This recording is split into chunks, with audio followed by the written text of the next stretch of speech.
Front நேயர்களுக்கு வணக்கம். பெரம்பூர் தொகுதியில விஜய்க்கு வந்த பெரும் சிக்கல். பெரம்பூர் தொகுதியில விஜய் அவர்கள் நிப்பாரா நிக்க மாட்டாரா? அவரு 2 தொகுதியில நிக்கிறது தான்ப்பா அவருக்கு பெரிய சிக்கல. எதனா ஒரு தொகுதி சூஸ் பண்ணிருக்கலாம். 2 தொகுதியில பாருங்க, இப்ப எந்த தொகுதியில என்ன சொன்னோம், எந்த தொகுதியில என்ன சொல்லக்கூடாதுன்னு தெரியாம வகையா சிக்கின்னு இருக்கிறாரு அப்படின்னு தான் ரொம்ப பரபரப்பா பேசப்பட்டிருக்கு.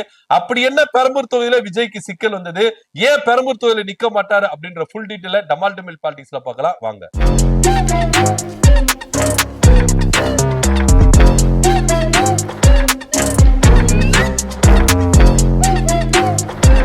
ரொம்ப வருஷங்களுக்கு பிறகு தேர்தல்ல ஒரு அதிரடி திருப்பம் வந்தது. ஒரு தலைவர் 2 தொகுதியில நிக்கிறது அப்படின்னு. இது வட மாநிலங்கள்ல நடக்கும். மோடி அவர்கள், ராகுல் காந்தி அவர்கள் நடத்திருக்காங்க. சோ இங்க ஜெயலலிதா பிறகு ரொம்ப வருஷம் காலமா என்ன பண்ணிருக்காங்க, ஒரு தலைவர் 2 தொகுதியில நிக்கிற சம்பவம் நடந்திருக்குது அப்படின்னு தான் இங்க பார்க்க வேண்டிய ஒரு விஷயமா இருக்கு. தமிழக வெற்றி கழக தலைவர் அவர்கள் தேர்தல் நிக்கிறேன் அப்படின்னு சொல்லிட்டு 2 தொகுதியில சூஸ் பண்ணாரு. ஒன்னு பெரம்பூர் தொகுதி, இன்னொன்னு திருச்சி கிழக்கு தொகுதி.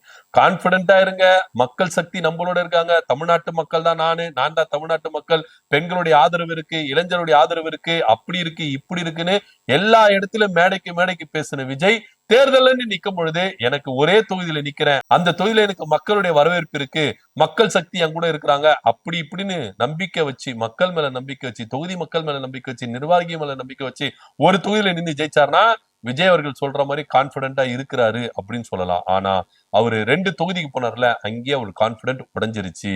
அங்கேயே அவர் மக்கள் மேல வச்சிருக்க நம்பிக்கை உடைஞ்சிருச்சு. அங்கேயே அவர் மக்களை நம்பல, நிர்வாகிகளை நம்பல. இப்படியான சர்ச்சையான பேச்சுகள் ரொம்பவே போயிருந்தது. இருந்தாலும் அவர் எடுத்த முடிவுல அவர் ரொம்ப ஸ்ட்ராங்கா இருக்கிறாரு, அதனால 2 தொகுதியில தான் நிக்க போறாரு அப்படின்னு சொல்லிட்டு அவர் என்ன பண்றாரு, 2 தொகுதியில நிக்கிறாரு. ஒன்னு பெரம்பூர் தொகுதி, இன்னொன்னு திருச்சி கிழக்கு தொகுதி. கடந்த 30ஆம் தேதி பெரம்பூர் தொகுதியில என்ன பண்ணாரு, வேட்புமனு தாக்கல் செய்தாரு. அப்போ அவர் என்ன சொன்னாரு, எனக்கு இந்த சொத்து இருக்கு, இந்த கேஸ் இருக்கு, அப்படி இப்படின்னு சொல்லிடுது. குறிப்பா தேர்தல் ஆணையத்துல வேட்புமனு தாக்கல் பண்ணும்போது படிவம் 26ல தான் மேல என்னென்ன கேஸ் இருக்கு, என்னென்ன நிலுவையில இருக்கு அப்படின்ற டீட்டெயில கொடுக்கணுமா. அதன்படி விஜய் அவர்கள் பெரம்பூர் தொகுதியில் கொடுக்கும்போது என் மேல ஒரு கேஸ் கூட இல்ல அப்படின்னு சொல்லிட்டு என்ன பண்ணிருக்காரு, அங்க வேட்புமனு தாக்கல் பதிவு பண்ணிருக்காரு. சொத்து விவர பட்டியல் தாக்கல் பண்ணி ரொம்பவே அதிர விட்டது. அடுத்தபடியா கடந்த 2ஆம் தேதி வேட்புமனு தாக்கல் என்ன பண்றாரு, திருச்சி கிழக்கு தொகுதியில போய் தாக்கல் பண்ணாரு. சோ அங்கேயே எல்லாரும் என்ன எதிர்பார்த்தாங்கன்னா, இப்ப பெரம்பூர் தொகுதியில என்ன பண்ணாரோ அதுதான் அங்க பண்ணுவாரு அப்படின்னு எதிர்பார்த்தது. ஆனா அங்க பெரம்பூர் தொகுதியில விஜய் அவர்கள் வச்சாரு ட்விஸ்ட். என்ன அப்படின்னு பாத்தீங்கன்னா, 2025ல மதுரையில மாநாடு போட்டார்ல, அப்போ அங்க அவரு மேல ஒரு வழக்கு பதிவு பண்ணிருக்காங்க, எஃப்ஐஆர். சோ அது என்ன பண்ணிருக்காரு, திருச்சி கிழக்கு தொகுதியில பதிவு பண்ணிருக்கிறாரு. ஆனா பெரம்பூர் தொகுதியில அது பதிவு பண்ணவே இல்லை. சோ இதனால தேர்தல் ஆணையம் அதிரடியா நடவடிக்கை எடுக்குமா அப்படின்னா அது ஒரு பெரிய கேள்விக்குறியாவே இருக்குங்க. சோ தேர்தல் ஆணையத்தின் விதியின்படி ஒரு வேட்பாளர் தாம் மேல இருக்கிற சொத்து விவரங்களையோ வழக்கின் விவரங்களையோ மறைச்சு அதை தாக்கல் பண்ணா அவர் குற்றம் செய்தவர், தேர்தல் ஆணையத்தை ஏமாத்துறாரு, சீட்டிங் பண்றாரு அப்படின்னு சொல்லிட்டு அவர் மேல ஆக்ஷன் எடுக்கலாம், நடவடிக்கை எடுக்கலாம். அவர் என்ன பண்ணலாம், கைது செய்து சிறையில் அடைக்கப்படலாம், இல்ல அவர் வேட்புமனு நிராகரிக்கப்படலாம் அப்படின்னு தேர்தல் ஆணையம் ரொம்ப திட்டவட்டமா சொல்லுது. சோ இப்படி இருக்கும் பொழுது பெரம்பூர்ல அவர் வேட்புமனு நிராகரிக்கப்படுமா அப்படின்ற ஒரு பெரிய கேள்விக்குறியா இருக்கு. ஏன்னா மத்த வேட்பாளர்கள் யாருன்னா ஒருத்தர் விஜய் இந்த மாதிரி ஒரு தப்பு செஞ்சிருக்கிறாரு, திருச்சி கிழக்கு தொகுதியில தான் அவரு நிக்கிறாரு, பெரம்பூர் தொகுதியில அவர் தான் நிக்கிறாரு. இங்க அவர் தம்பி நிக்கல, அவர் அங்க நிக்கல. சோ 2 இடத்துல விஜய் தான் நிக்கிறாரு. அப்படி இருக்கும்போது இங்க வேட்புமனு தாக்கல் பண்ண மாதிரி அங்க இருக்கணும், அங்க வேட்புமனு தாக்கல் பண்ண மாதிரி இங்க இருக்கணும். 2 வேட்புமனு ஒரே ஈக்குவலா தானே இருக்கணும். அப்ப பெரம்பூர் தொகுதியில மட்டும் வழக்கு விசாரணை நிலுவையில இல்ல அப்படின்னு பதிவு பண்ணிருக்கிறாரு, திருச்சியில மட்டும் ஏன் பண்ணாரு அப்படின்னு ஒரு பெரிய கேள்வியை யாருன்னா எழுப்புனா தேர்தல் ஆணையம் அதிரடியா நடவடிக்கை எடுக்கும். அந்த பவர் தேர்தல் ஆணையத்துல உண்டு. அப்ப நீங்க திமுக சதி செஞ்சது, ஸ்டாலின் சார் சதி செஞ்சாரு, உதயநிதி சதி செஞ்சாரு, சேகர் பாபு சதி செஞ்சாரு, அப்படி இப்படின்னு கீழிக்க வேணாம், உங்களை தான் டாரா கிழிப்பாங்க அப்படின்றதுதான் யதார்த்தமான உண்மையா இருக்கு. வேட்புமனு தாக்கல் பண்ற நீங்க அட்வொகேட்டை வச்சு என்னென்ன விதிமுறைகளோ அது எல்லாமே பக்காவா என்ன பண்ணணும், பார்த்து பண்ணிருக்கணும். இது விஜய்க்கும் நல்லாக தெரியும். இன்னும் சொல்ல போனா கூட இருக்கிற மூத்த அரசியல்வாதிகள் கூப்பா கிருஷ்ணன் இருக்கிறாரு, செங்கோட்டையன் இருக்கிறாரு, ஜேசிடி பிரபாகரன் இருக்கிறாரு, வி.எஸ். பாபு இருக்கிறாரு. அவங்க எல்லா ஆலோசனை சொல்லியிருப்பாங்க. ஆதவ் அர்ஜுனாக்கும் ஒன்னும் தெரியாது, அருண்ராஜுக்கும் ஒன்னும் தெரியாது, சி.டி. நிர்மல்குமாருக்கும் ஒன்னும் தெரியாது, புஷி ஆனந்துக்கும் ஒன்னும் தெரியாது, விஜய்க்கும் ஒன்னும் தெரியாது. ஆனா இவங்களுக்கு எல்லாருக்கும் தெரியும். சோ இவங்களுடைய அறிவுறுத்தல் படியாவது விஜய் அவர்கள் கேட்டிருக்கணும், கேட்கலையா அப்படின்ற ஒரு கேள்வி இருக்கு.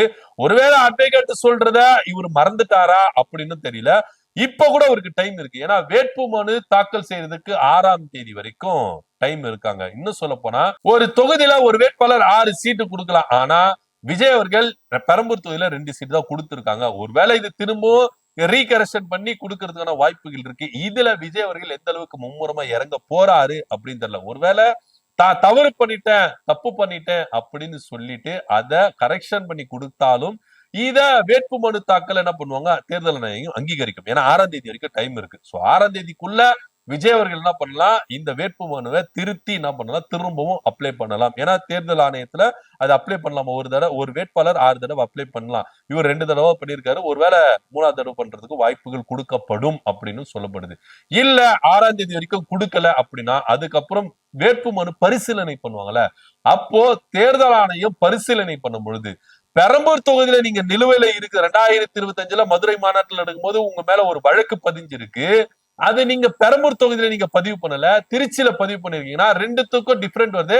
வேட்பு மனு நிராகரிக்கப்படுது அப்படின்னு பெரம்பூர்லயும் நிராகரிக்கப்படும், திருச்சி கிழக்குலயும் நிராகரிக்கப்படும் அப்படின்னு இங்க பேசப்படுது. ஒருவேளை ஒரு இடத்துல நிராகரிச்சாலும் இன்னொரு இடத்துல கரெக்டா இருக்குதுப்பா, அங்கீகாரம் இருக்குதுப்பா அப்படின்னு அங்க டிக் அடிக்கிறதுக்கு வாய்ப்பு இருக்கு. ஆனா திருச்சி கிழக்கு தொகுதியிலும் இதை சுட்டி காட்டி இவருடைய வேட்புமனு நிராகரிக்கப்படும் அப்படின்னு சொல்லப்படுது. ஒருவேளை வேட்புமனு நிராகரிக்கப்பட்டா விஜய் அவர்கள் பெரம்பூர் தொகுதியில நிக்க முடியாது, நின்னு ஜெயிக்க முடியாது அப்படின்றதுதான் யதார்த்தமான உண்மையா இருக்கு.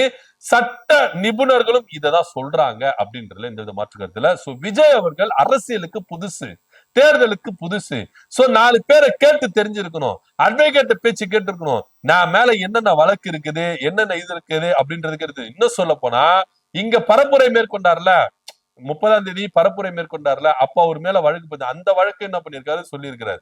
ஒருவேளை அந்த வழக்கு கூட அப்ப நடந்தது, அதுக்கு வேட்புமனு தாக்கல் பண்ணிட்ட பேரு நடந்தது அப்படின்னு எடுத்துட்டாலும் 2025லயே வந்திருக்கேன். அப்ப நீங்க அது சொல்ல வேண்டியதுதானே. 2020 போன வருஷம் சொல்லி நடந்திருக்கு. மதுரை மாநாட்டுல உங்க பேர் மேல வழக்கு எஃப்ஐஆர் பதிவு பண்ணிருக்காங்க. சோ அதை நீங்க பதிவு பண்ணுவ, ஏன் பதிவு பண்ணல? அப்ப ஒருவேளை சீட்டிங் பண்றாரா, மறைக்கிறாரா, நான் கை சுத்தமானவன், என் மேல எந்த கேஸும் இல்லைன்னு சொல்றாரா? அப்ப திருச்சி கிழக்குல மட்டும் எதுக்கு போய் சொன்னீங்க அப்படின்னு இதுல பயங்கரமான சீட்டிங் கேஸ் எல்லாம் போடலாம் அப்படின்னு சொல்லிட்டு பேசப்படுது. ஆக மொத்த பெரம்பூர்ல விஜயோடைய வேட்பு மனு அங்கீகரிக்கப்படுமா, நிராகரிக்கப்படுமா? விஜய் அவர்கள் பெரம்பூர் தொகுதியில நிப்பாரா மாட்டாரா அப்படின்ற ஒரு பெரிய கேள்விக்குரிய இருக்கு. விஜய் அவர்கள் முதல்ல எல்லாத்தையும் சரி செஞ்சுக்கிட்டு அதுக்கப்புறம் வந்து என்ன பண்ணிடணும், எல்லாத்தையும் பண்ணிடணும். எதுவுமே தெரியாம ஏனந்தானோன்னு இது மாதிரி செஞ்சா இது மாதிரி தாங்க சிக்கல்ல போய் முடியும். இன்னைக்கு பெரம்பூர் தொகுதியில சிக்கல், ஒழுங்கா அந்த மாவட்ட செயலர் சிவானா நின்று இருப்பாரு. இவரு விஜய் அவர்கள் ஒரு தொகுதி போதும்பா, ஒரு தொகுதியில நம்ம கான்பிடண்டா இருக்கிறோம், ஒரு தொகுதியில கான்சன்ட்ரேட் பண்ணி நம்ம என்ன பண்ணுவோம், ஒரு தொகுதியில நீ ஜெயிப்போம் அப்படின்னு. பேராசையா என்ன அப்படின்னு தெரியல. 2 தொகுதியில நிற்கணும். இப்ப 2 தொகுதியில நின்று ஜெயிச்சிட்டாரு, ஒரு தொகுதியை வந்து என்ன பண்ணும், ராஜினாமா பண்ணும். அப்ப திரும்ப அந்த எலெக்ஷன் வரும். ஏகப்பட்ட சிக்கல் இருக்குங்க. இல்ல 2 தொகுதியில தோத்தாலும் விஜய்க்கு எவ்வளவு பெரிய அசிங்கம் அப்படின்றதெல்லாம் நம்மள வந்து நினைச்சு கூட பார்க்க முடியாது. அந்த அளவுக்கு பயங்கரமா இருக்குது. ஆக மொத்த டிவிகே கட்சியால பெரம்பூர் தொகுதிக்கு சிக்கல், விஜய் அவர்கள் நிக்க முடியாது, அவர் வேட்புமனு நிராகரிக்கப்படும் அப்படின்னு பேசப்படுது. இதை பத்தியோட கருத்து என்ன அப்படின்னு கீழே கமெண்ட் பண்ணுங்க. நன்றி, வணக்கம்.